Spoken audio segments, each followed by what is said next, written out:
Hello there, Capricorns. Welcome to your readings. So I'm going to try to get through these readings because of time constraints on my end. But I don't want to shortchange the messages for you. So let's get into it. It's crunch time, and it is pretty much about hitting the ground running, taking care of responsibilities, and I don't know why, but if the last few weeks you've been doing a lot of traveling, you've been doing a lot. There's a lot of movement I felt for you guys within the past 2 weeks, where you are traveling, you're being wine and dine, you're with somebody, and someone is taking really good care of you, footing all the bills and things like that. So I remember that energy. And I also remember as well that now it's almost like going back to reality, going back to this situation where things are getting real, and the pace is catching up. It's almost like if the past 2 weeks felt very surreal, dreamlike, and almost like a honeymoon phase. This is the next 2 weeks will be crunch time. Okay, so I want you to get your head in the game, put your thinking cap on, because now we're back to reality. Okay, so unfortunately, that's just what I'm seeing here. When I was shuffling out the spread for you, what I saw was I see this. It's like a highway, so it's like a highway with the lanes, and I see something moving forward. So it's almost like driving in your car, and you're going through this straight highway, and then I feel like everything is enclosed in this circle, and it's a really dark circle, so it feels like it's a night scene. And then there are little dots of stars twinkling within this circle, this tunnel, and you're moving forward. Okay, so it's almost reminding me of the fact that you're moving on, you're moving forward, and things are not all peaches and rosy and rainbows and lollipop at this point.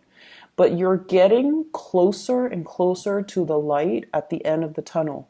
You're starting to see little flickers of light kind of breaking through. And I also feel like many of you are starting to get a lot more in touch with your intuition, with your spirit guides, or even it's almost like you're definitely being divinely guided in the right direction. So the circle, the tunnel also indicates to me as well, honing your focus, being very, very, very disciplined, tackling things one at a time, making sure that you deal with them thoroughly before you jump onto the next things.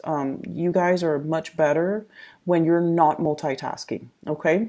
And then I also feel like, this sense of divine protection, you're being led in the right path. So if you have been wondering, why did my life meander? Why did I have to take this rather than a straightforward route? Why did my life have to veer off in different directions?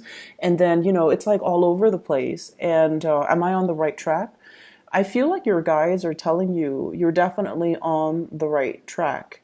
You had to take detours along the way, but you found your way back. And these detours are not, in the greater scheme of things, they're not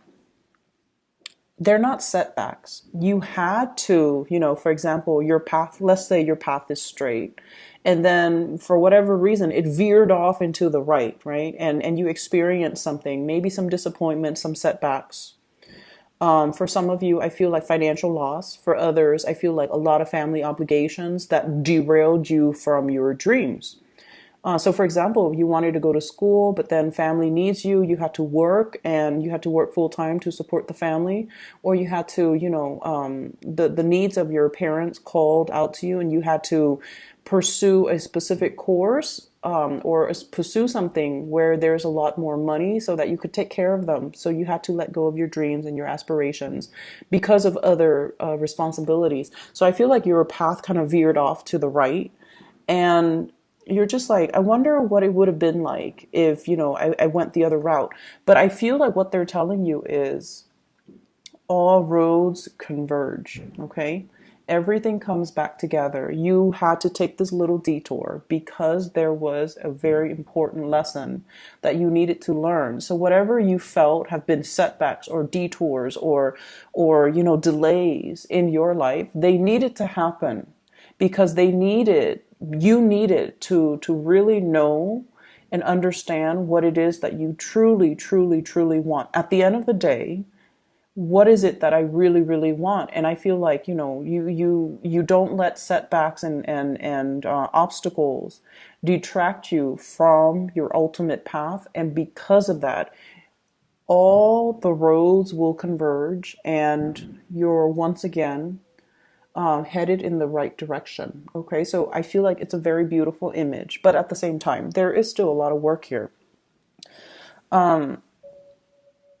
Delay gratification is what I'm sensing, and this is something you definitely can appreciate. You guys are quite disciplined, and you have you've made a lot of sacrifices, I feel, for other people, and you've made a lot of sacrifices. It's almost like self-discipline in order to achieve things. Okay, so this is a concept that is not foreign to you. What I feel here is needing to it's almost like needing to form and reshape our mental processes, needing to refine our communication, needing to have a better process when it comes to learning. So I'm seeing a lot of people I feel a lot of people needing to have a better system, needing to have a better process, developing a better routine, developing a better schedule for yourself, because I feel like every minute counts, and you want to make sure that you're productive and efficient, best that you can be. And so you're letting a lot of frivolous activities, things that might have been fun, you're foregoing that, because I feel like you want the time to devote to something. I see, this is the Wheel of Fortune, but it's somebody almost like sharpening the knives, okay? It's almost like sharpening our communication skills, sharpening our mind, sharpening our problem-solving skills, and being able to hone in and sharpen our communication as well. And the sword energy, well, in this particular picture anyways, it deals heavily with the way we think, the way we solve problems, the way we analyze situations, and the ways in which we strategize in order to get ahead. Okay, I see some people, you and possibly a few other people, eyeballing, or eyeing a position in the work environment. I feel like some vacancies will open up, and it's a very desirable position. And honestly, you have the skills and the capabilities. You definitely should apply for it. But I see you kind of like this.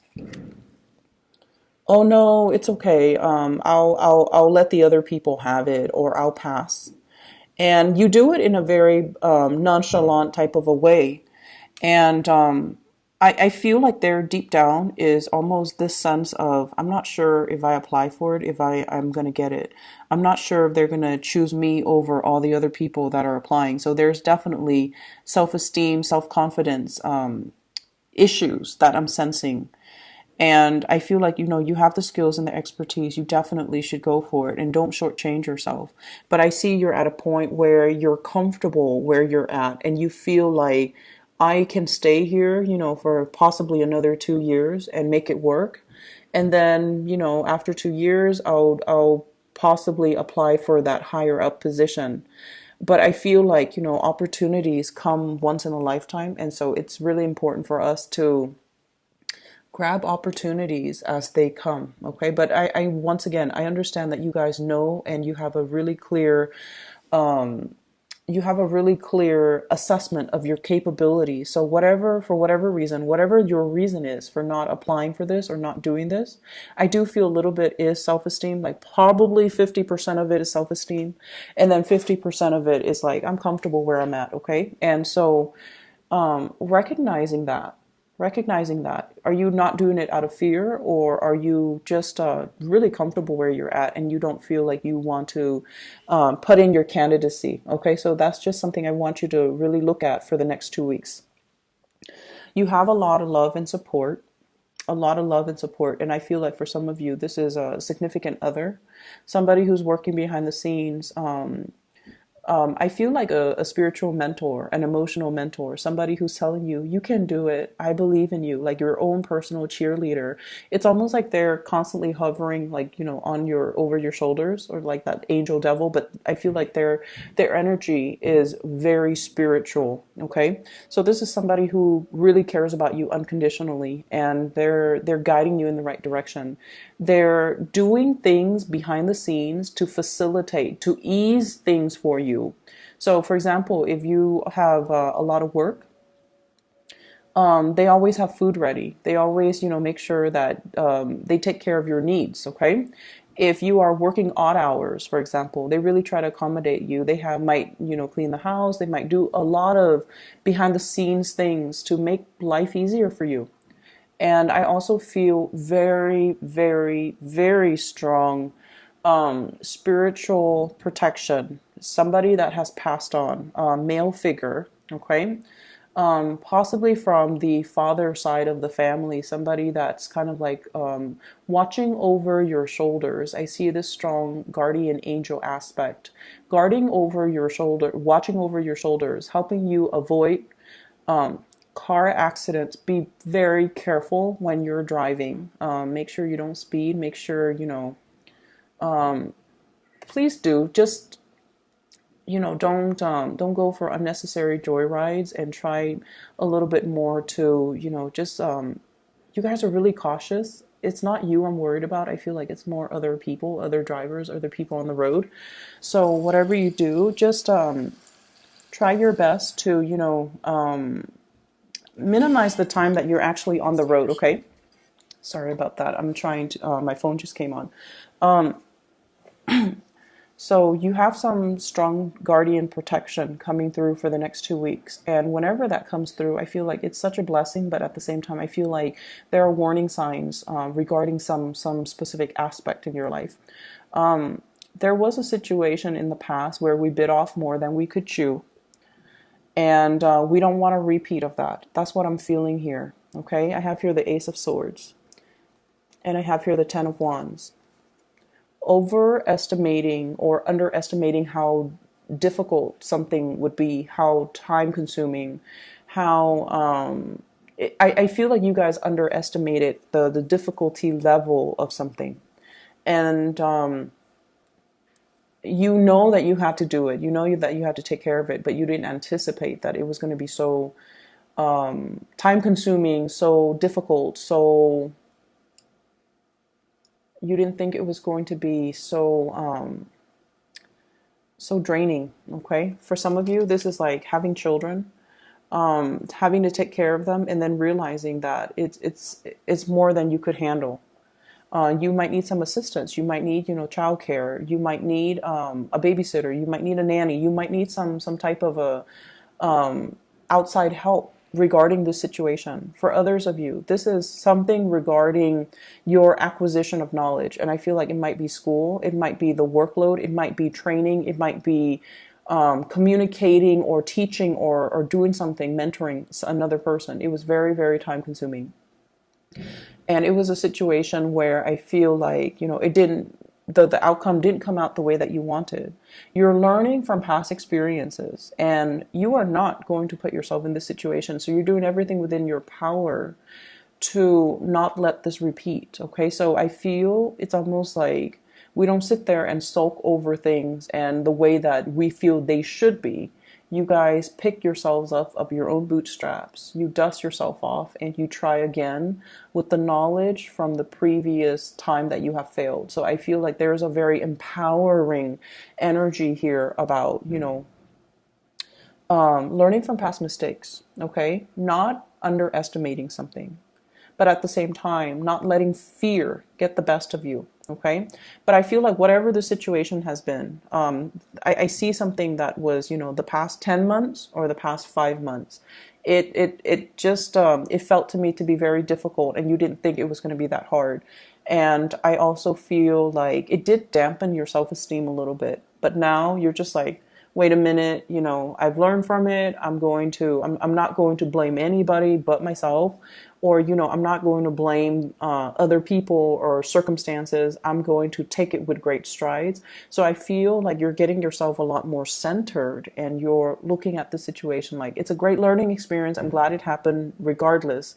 Now I can, work on improving my skills, improving my processes so that this situation doesn't happen again. For some of you, I feel like it's going to school and possibly doing everything that you can in order to ace an exam, and feeling like you didn't do, like you could have done more. Okay, don't beat yourself up over it. I feel like it was a very difficult process. 10 of Wands.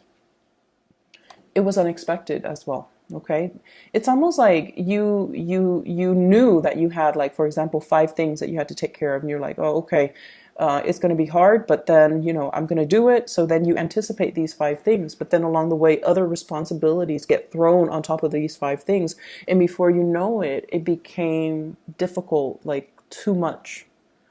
We're moving into a new year. You have a different perspective. And I also feel like you're doing things to enhance your processes. You're doing things to enhance your knowledge base. You're doing things in a more systematic manner so that you can get everything done. And it's going to be great. Okay. Finances looks very, very good. Once again, there's that opportunity that's available if you choose to go for it. I see you're contemplating this choice.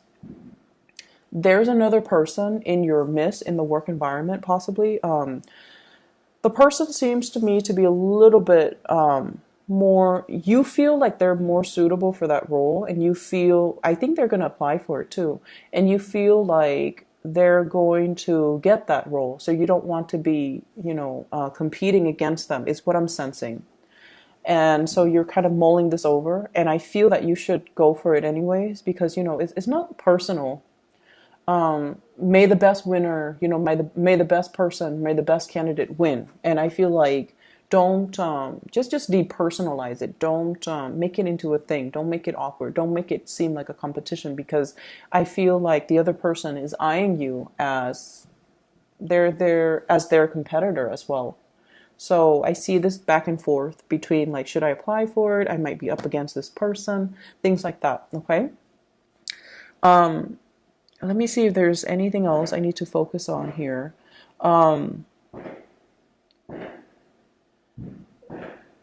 You're trying to be very diplomatic to avert some type of a conflict. And I feel like somebody is telling you something that you already know about yourself that you don't really want to admit. I'm sorry for the fireworks in the background. I'm doing this on New Year's Eve, okay? So I hope you can still hear me over the noise. I feel like there are some things that, we already know. We don't need somebody to bring it up. And so I see a little bit of conflict avoidance here. And I also feel it's almost like, let bygones be bygones. Let's not dwell on and bring up this topic every single time. And that's what I'm sensing here. And I feel like for some of you, if you are in a relationship, I see there's somebody who might be soliciting you from outside the relationship. What I have here is the Lovers. And I see you turning down this opportunity for temptation, turning down that person, turning down the offer. 4 of Cups once again. Okay. And it's almost like, no, I've got a really good relationship partner who really loves me, who emotionally fulfills me, who takes care of me, who's a great caretaker to our children. So I have a lot to lose. And I don't want to, get into a pattern where I'm making decisions that are not good for me personally, but also for the people that I love. So I feel like you're turning down offers. If you're in a relationship, you're like, I'm good. I have somebody that I love. I have somebody that I really care about. And for some of you, you could be dealing here with an air sign, Aquarius, Gemini, and Libra. This could be the person that you're turning down, or this could be your relationship partner where you feel like, out of the dignity and the respect and the love that I have for this person, I'm not going to stray. I'm going to do right by them. So I feel there's a lot of love and support coming through with relationship partners. And I feel like you're trying to create this space where you focus on yourself and you work on yourself and you take care of your responsibilities. But you're doing it with a sense of like, I'm mature now. This is what I need to do. It's not like this sense of obligation. I feel like you're realizing this is important to me. This is what I need to do. It could be school, it could be work, it could be relationships. And then you're also creating this space. It's almost like the sanctity of marriage or the sanctity of relationship where you're honoring your commitment to, whoever it is that you're involved with, and you're not letting anybody or anything interfere with these two very sacred things in your life, okay? I hope the reading is helpful. I feel like we're turning over a new leaf. I see a lot of changes that have happened for you guys, and I feel like last year needed to happen. I know it was very, very painful. Last year meaning 2018, okay? You guys have been through some hard things, but you're coming out clean on the other side. And now we know what we need to really focus on, what we need to set our intentions for 2019. Okay. I wish you all the best, Capricorns. You guys are one of my favorite signs. And I don't know why I keep running into you guys, but you guys are also my best teachers. Okay, so I really honor and respect you guys, especially for the gentle way in which you deal with people. You care about people, but it's also in a very detached manner, and it's also in a very understanding, in a very soulful manner, and you want everyone to thrive and to do well, okay? And you're so patient as well. I wish you all the best. Please take care of yourself. Focus on those two sacred things that you hold dear to your heart. And, that's what needs to be the focal point for this month at least, okay?